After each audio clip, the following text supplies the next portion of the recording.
సార్వత్రిక ఎన్నికల్లో గెలిపే లక్ష్యంగా పార్టీలు ప్రలోభ పర్వానికి తెరలేపాయి. హవాలామని కట్టలు తెంచుకుంటుంది. పోలీసుల కళ్లుగప్పి వివిధ మార్గాల ద్వారా డబ్బు తరలింపు చేపట్టారు. మరోవైపు ప్రలోభ పర్వాన్ని నిలువరించేందుకు ఈసీ తగిన ఏర్పాట్లు చేసింది. ఫలితంగా ఎక్కడికక్కడ భారీగా డబ్బు, విలువైన ఆస్తులు, బంగారం, కీలక పత్రాలను స్వాధీనం చేసుకుంటున్నారు పోలీసులు. సార్వత్రిక ఎన్నికల వేళ హవాలామని కట్టలు తెంచుకుంటోంది. వివిధ పార్టీల అభ్యర్థులు సైతం ఎన్నికల నియమావళిని తుంగలో తొక్కి ప్రలోభ పర్వానికి తెరలేపుతున్నారు. ఓటుకింత అని చెప్పి పంపకాలు చేసేస్తున్నారు. దీనిలో భాగంగా కోట్లాది రూపాయలు హవాలా రూపంలో తరలిపోతున్నాయి. ఎక్కడికక్కడ తనిఖీల్లో డబ్బు దొరుకుతోంది.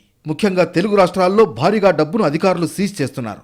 ఒక్క హైదరాబాద్లోనే కోట్లాది రూపాయల మనీ అధికారులకు చిక్కుతోంది.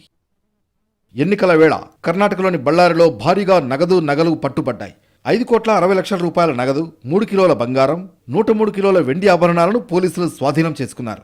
బంగారం, వెండి వస్తువుల మొత్తం విలువ దాదాపు 2 కోట్ల రూపాయల వరకు ఉంటుందని అంచనా.